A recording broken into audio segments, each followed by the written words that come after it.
MCA GESESA, ni mwakilishi wadi ya Rigoma, pia ni majority whip katika assembly ya Nyamira, pia ni national chairperson wa chama inaitwa UPA, ambapo Governor Amos Nyaribo anatoka na deputy governor wake Dr. James Gesesa.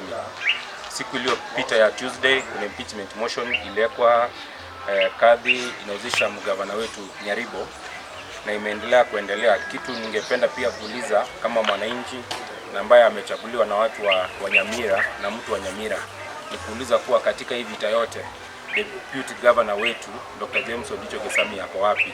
Sisi tungeomba kama viongozi yenu mkubwa wetu pia yeye ajitokeze aongee ndio tujue hapo pande gani katika hili jambo la impeachment. Asante.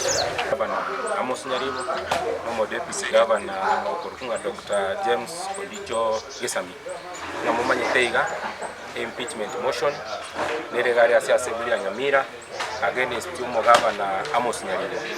Nganje chairman ni governor na ni majority ya assembly ya Nyamira kwa kone no governor na ande na mobile na ande na motebi.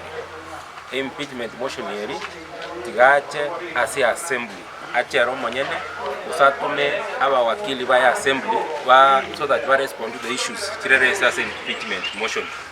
Namba ibere ngendo ya kabere na ande ndete kubori ngandwe chama ya UPA mugavana no yito MCA Amos Nyaribo mo deputy governor Dr. James Gesesa nere nwari chama yito ndete na njembori MCA deputy governor Dr. James Gesesa aya samanga na yanga yiole ekero omoneno ogo okuruku mugavana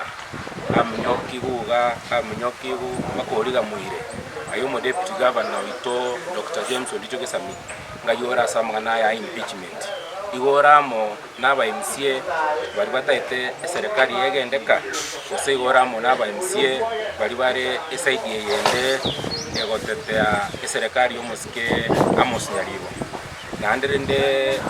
nande muboli nganaki ngere or the second senior most ase county yetu ya Nyamira indu nabake bae tore ndino mo MCA ne deputy governor bomo savaje to the public erinde nerange direction usatwe direction ngito enda kwa mangana